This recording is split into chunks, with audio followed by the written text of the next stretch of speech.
Olá pessoal, chegamos aí à última sequência de vídeos sobre o ciclo de von Neumann e vamos dar uma olhadinha primeiro nesse simulador aqui, o vnsimulator.altervista.org. Vamos ver se a gente consegue executar um programa para vocês verem uma máquina de von Neumann executando na prática, né? vnsimulator.altervista.org.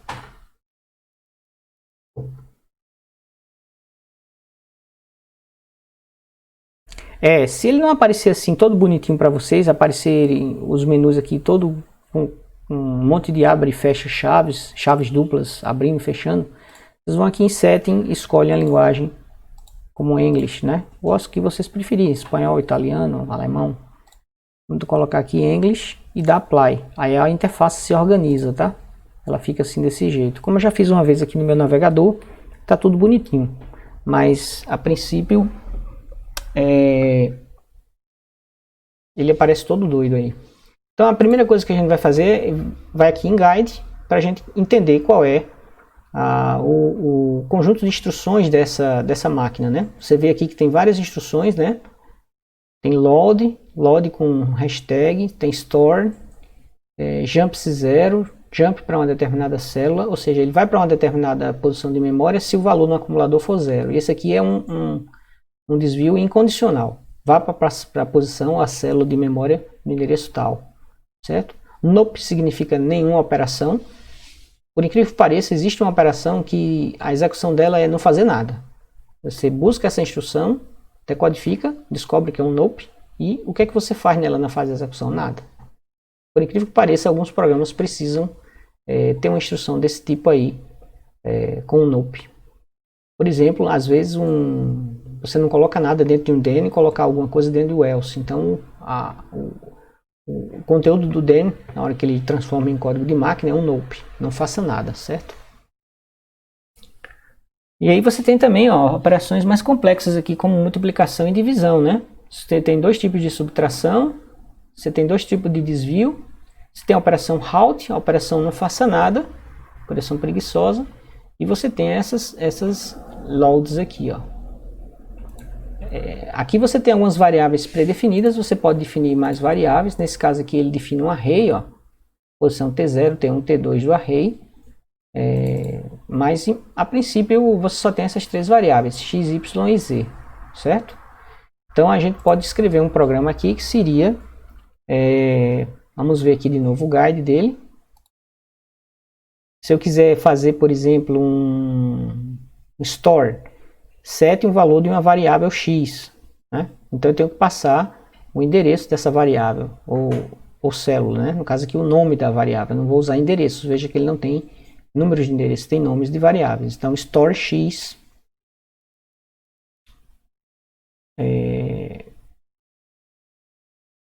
na verdade eu tenho que carregar o acumulador com o valor e depois dar um store, né? Vamos ver se é assim, vamos tentar o nosso primeiro programa. Load o acumulador com o valor 10. Em seguida, store x. E aí, halt. Vamos ver, um programinha bem simples, que simplesmente coloca 10 na variável x. Então vamos rodar esse programa. A gente pode rodar também passo a passo, ó.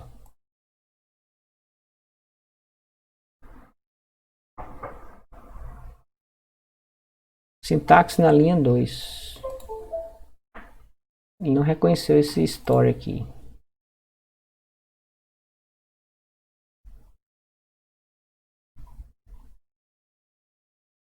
Vamos ver aqui como é o store.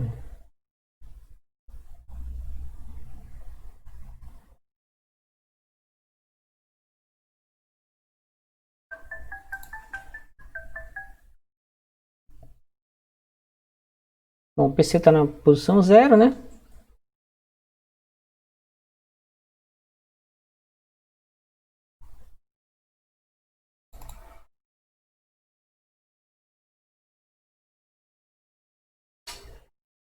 Vamos ver um exemplo aqui.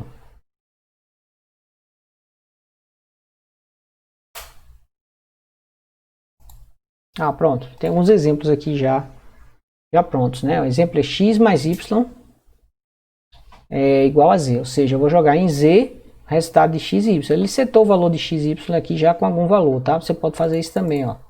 Vamos colocar o valor 5 aqui para ser diferente, tá? Então aqui vai ter o valor, em Z vai ser guardado o valor 7.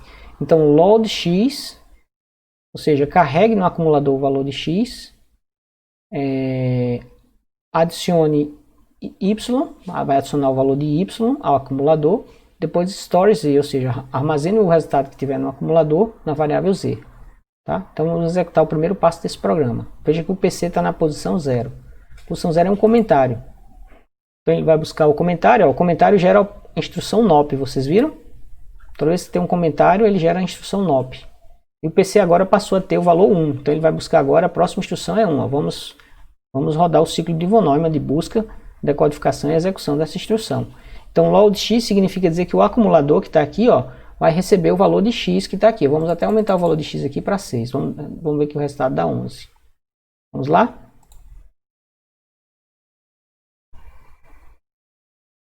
Olha só, então ele carregou o valor 6 para o acumulador, tá? Passando pela unidade lógica aritmética. Veja que ele decodificou aqui o endereço e foi buscar o 6 lá na memória, certo? Agora o PC passou a apontar para o endereço 2 de memória. O endereço 2 de memória é adicione y. Então ele vai pegar o valor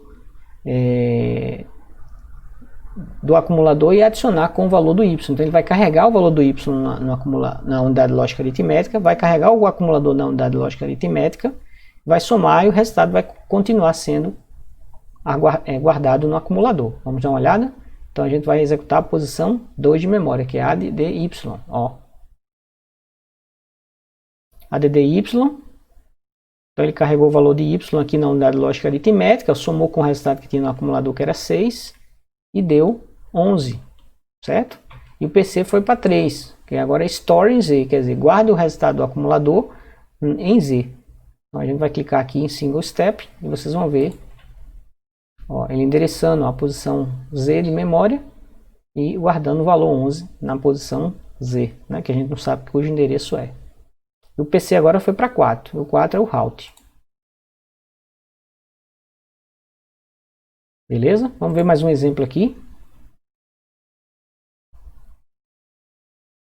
A operação de módulo. O que a operação de módulo faz? A operação de módulo, ela transforma um número negativo em um número positivo, né? Não, o módulo é o resto da divisão inteira, não é isso? Resto da divisão inteira. X, resto da divisão inteira por y, é igual a 0. Se sim, coloque o resultado em Z. Então Z vai ficar com o resultado true ou false. Em outras palavras, eu quero saber se x é divisível por y. Certo? Esse resto da divisão inteira, se ele produzir o valor 0, é porque x é divisível por y. Tá? Então vamos ver com 4 e 2, vamos executar esse programa com 4 e 2, depois com 4 e 3. Vocês vão ver que o W aqui vai ficar com true, que deve ser 1, e deve ficar com o valor 0, que é false, na segunda execução. Então vamos lá, primeiro passo, vai ser um NOP aqui, ó. Quando ele decodificar a instrução, ele vai entender que é um NOP. Ó, comentário é NOP. Aí foi para agora, o PC agora aponta para o endereço 1 aqui, ó. Carregue X. Então ele carregou X no acumulador, que é o valor 4. Próxima instrução. Divida por Y. Então ele vai buscar o Y, vai dividir 4 por 2 e o resultado deu 2. Multiplique por Y. 2 vezes 2 deu 4. Vamos ver onde é que ele quer chegar com isso, né? Armazene em Y. Então ele armazena o valor 4 em Y. Carrega em X. Carregou X. Subtrai de Y. Chegou no valor 0. Aí, ó, esse jump 0, que é a próxima instrução de memória a ser executada no endereço 7, ele vai pular para o endereço 11 se o resultado do acumulador for 0. No caso é 0, então ele vai pular para o endereço 11. Ele não vai executar a instrução 8 depois. O PC vai ser mudado o valor dele de 8. Em vez de receber 8, o incremento, ele vai receber o valor 11. Preste atenção. Ó. Tá vendo? Ó? O PC recebeu o valor 11, que é o resultado dessa instrução jump-se 0. O jump-se 0 olha o resultado do acumulador, é 0, então vá para a instrução 11. Então o PC está pronto para endereçar a posição 11 de memória, que é carregue 1. Vamos ver o que é carregar 1. Load 1 é carregar 1 no acumulador, eu acredito. Vamos ver? Exatamente, ó, carregou o valor 1, que é o valor true. Carrega o valor 1, em seguida store em Z. Então o Z ficou com o valor true, ou seja, o resto da divisão inteira de 4 por 2, que era o valor original de Y, deu true. Ó. Então Z contém true. Então mod é isso, é o resto da divisão inteira. E a gente está na posição 13, que é o halt. Certo? Ele parou. Agora vamos voltar aqui para cima. Vamos zerar o PC aqui. Para ele executar de novo o programa. E vamos colocar agora 4 e 3. Né? Vamos voltar aqui para 0 também. 4. Qual é o resto da divisão de 4 por 3? É 1. Então, ó, ele está perguntando aqui, ó, esse programa faz isso. Ó. 4 é divisível por 3, ou seja, o resto da divisão de 4 por 3 é 0. Certo? Então, se isso aqui for true, eu coloco na variável z. No caso aqui vai ser false, porque o resto da divisão de 4 por 3 é 1. 4 dividido por 3 dá 1. 1 vezes 3, 3. Para 4, 1. É o resto da divisão inteira. Então, o que esse teste aqui está fazendo é o seguinte, ele está colocando na variável z true ou false, se x é divisível por y, certo? Então vamos lá executar. O PC está no 0, o 0 é nope. Em seguida, ele carrega o x no acumulador. Veja, isso aqui, pessoal, é uma instrução de numa linguagem de alto nível, por exemplo, como essa daqui, ó. Z recebe x modo y, certo? If x modo y igual a 0, tá? Isso aqui poderia ser o resultado de um if. Então vamos lá, a próxima instrução, que é divida 4 por 3, deu 1. E agora o que é que ele faz com esse 1? Vai para a posição 3, vai multiplicar por y. Vai multiplicar y por 3.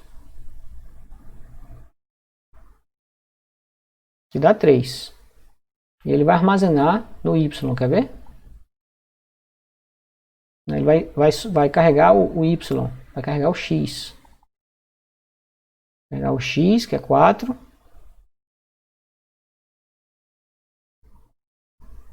Não, store y, né? É store y. O 5 agora que é load x. Carregue o x. X veio para o acumulador. E agora subtrai a x de y.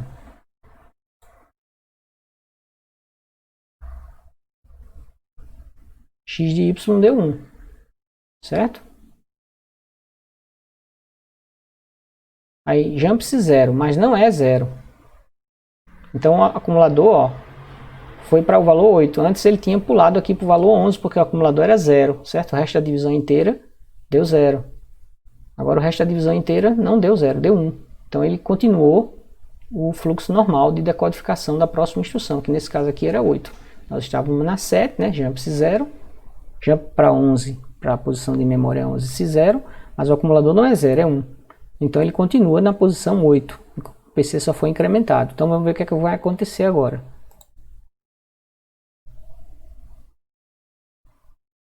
Carregue 0 no acumulador, que é 0 é falso. E a posição 9, store em Z. Bom, mas e agora? E essas instruções aqui que faziam guardar true? Aí ele tem um jump incondicional aqui para a linha 13, que é o halt. Ó. Ele pula essas duas linhas. Essas duas linhas são aquelas que colocam true no Z. Essas duas linhas aqui colocam false no Z, ó, 0. Ó. E essa daqui coloca true ó, no Z, ó, que é 1. 1 é true, 0 é falso. Ó. Então se ele está aqui na posição 10, a posição 10 já colocou false no Z. Se não tivesse esse jump 13 para ele pular aqui para o halt, ele ia colocar 1. na posição Z. Então eu coloquei um desvio incondicional aqui, ó, para ele vir aqui para o route, tá? Então ele pula essa parte daqui e vai para o route, ó. Ou seja, o PC recebe o valor 3 e agora quando eu endereçar o valor 13, né? 3 não, 13. Ele vai buscar a instrução route e aí o programa para. E aí o ciclo de von Neumann não é executado mais, certo?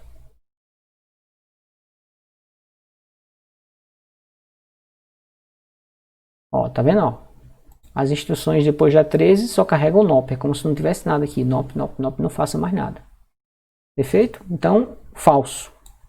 4 dividido por 2, né, é falso. Ele poderia ter usado o W para ficar guardando esse valor, para não perder o valor original da variável Y.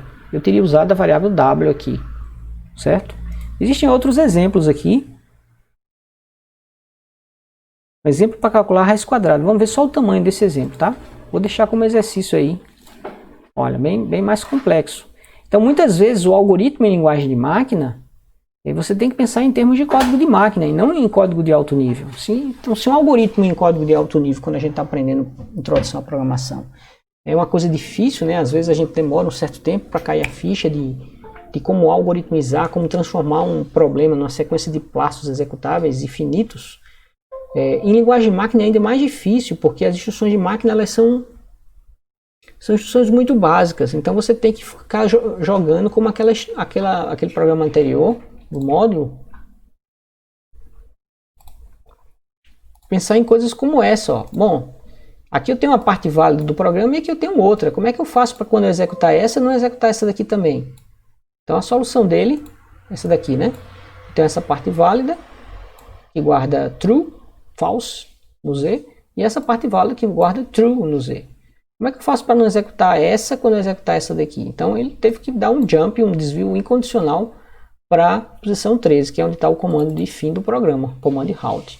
Então você tem que fazer essas coisas feias assim. Um programa de linguagem de máquina também é chamado de código espaguete, porque tem muito desvio incondicional, né? Antigamente as linguagens de alto nível traduziam esses comandos incondicionais, como é o comando jump, em goto, o famigerado comando goto. Depois pesquisem aí na internet a praga do goto, né? Muitas linguagens aboliram, hoje em dia as linguagens não usam mais goto, mas no começo elas ainda deixavam essa possibilidade para você. O goto é uma desgraça, porque você está numa linha do programa, você faz goto linha 280 e você vai para lá sem explicar por que você fez isso. Só está na sua cabeça a lógica de por que você foi para a linha 280. Né? Se você ainda for bonzinho, você ainda bota um comentário lá. Estou indo para a linha 280 porque lá tem uma função que vai calcular não sei o que. Mas se você não tivesse esse cuidado de comentar o seu código-fonte, outra pessoa que pegasse o código-fonte tinha que ficar, peraí, por que ele foi para a linha 280? Aí teria que ir lá na linha 280, ler algumas linhas, 281, 282, 280, né? Da 280 e as seguintes para entender, isso aqui está fazendo aquilo lá, tal, do programa. Então, e aí no final, na linha 294, tinha um goto voltando lá para a linha que chamou o goto 280. Então, era o chamado código espaguete. Você tinha o código espaguete que parecia um prato com um espaguete. Você não sabia o fio inicial, mas depois um iniado de coisas lá que você não sabia para onde é que o código ia, tá? O fluxo era completamente desordenado. E foi aí que surgiram as chamadas linguagens estruturadas. A ideia da linguagem estruturada é que você tem blocos bem estruturados e que você não precisa usar o comando goto de desvio incondicional. Você possa escrever o programa usando estruturas de alto nível como loops, comandos de decisão, que são também operações que em baixo nível utilizam jump, utilizam o desvio incondicional. Mas na linguagem de alto nível é um desvio incondicional que o usuário não percebe, o programador não percebe, certo? É um desvio incondicional do bem, vamos dizer assim. É controlado pelo compilador. Tá? O compilador não deixa à disposição do usuário um comando goto para ele fazer o que ele quiser, ir para qualquer linha do programa, ir para lá, ir para cá, e acabar confundindo demais a lógica e a manutenção do código.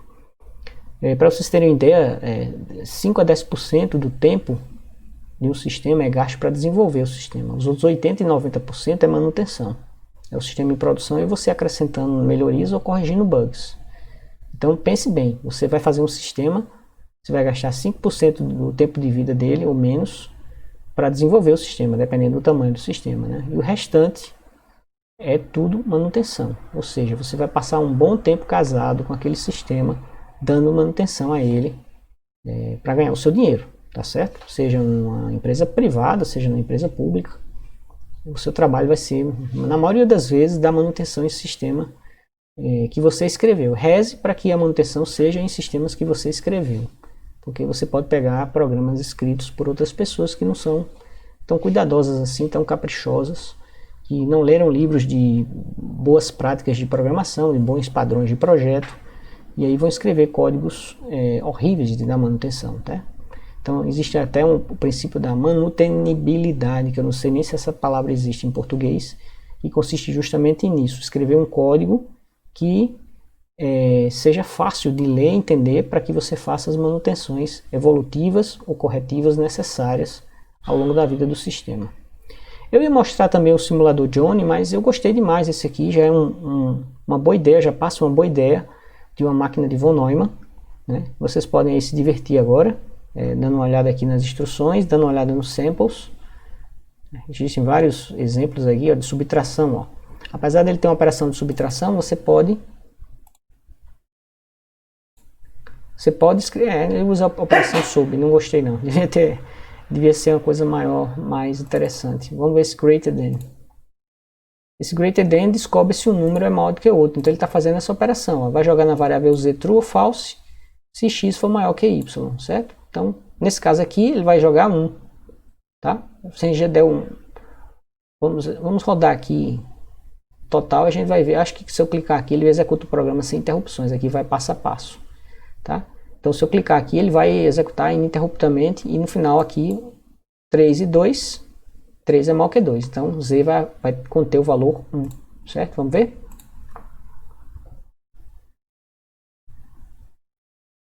Então, olha só, o programa executando é desse jeito lá que o seu computador vai trabalhar. Seu smartphone,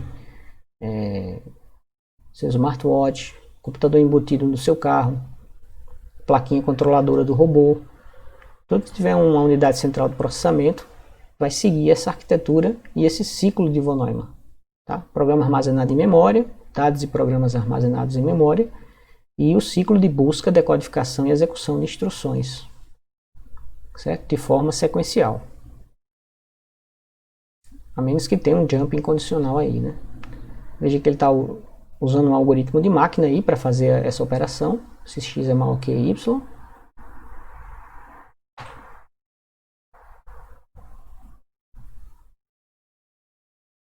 Às vezes você tem que dar nó em pingo d'água, porque as instruções de máquina são bem limitadas. Você tem que usar 2 ou 3 instruções de máquina para você conseguir o objetivo que você quer. Está na posição 6 aqui ainda. Veja que ele bota comentários ali na linha 10 e na linha 11. A linha 10 ó, é se x não for maior que y. E a linha 11 é se x for maior que y. Então veja que tem dois comandos halt. Ó. E tem um loop aí, ó, que ele tem um jump 1 na linha 9. Ó. Ele voltou para a linha 1 de novo. Ó. Então é como se ele ficasse usando o método das diferenças. Né? Fica subtraindo o valor de y de x para ver se resulta em 1 ou se resulta em 0 o valor, né? Se o resultado dessa subtração de x por y seguidamente resultar no número maior que 0, que x não pode subtrair y, é porque x é menor do que y, né?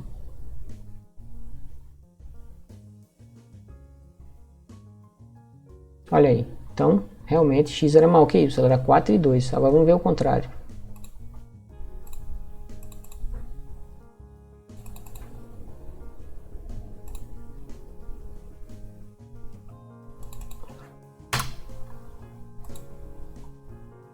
Vamos mais rápido agora.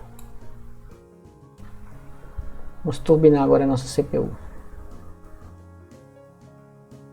Eu acho que é o contrário aqui. Vou dar uma pausa. Exatamente. Demora menos entre os comandos, né? É um delay entre os comandos ali.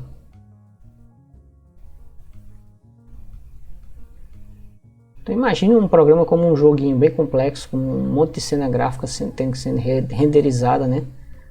Você deu um tiro, ele diminuiu do número de balas na sua arma. Vejam que o resultado agora deu 0, mostrando que X não era maior que Y. Eu coloquei aqui 2 e 3, né?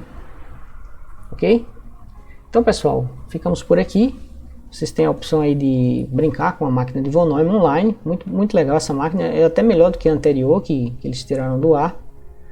E é isso. Com isso a gente encerra essa parte de arquitetura de von Neumann, tá bom? Espero que vocês tenham gostado de entender os bastidores de um computador, como é que funciona na prática, lá no hardware, um programa executando em linguagem de máquina, ou executando em assembly, como é o caso aqui, né? Aqui não está nem em linguagem de máquina, está em assembly. Tá certo? Obrigado por assistirem e até a próxima.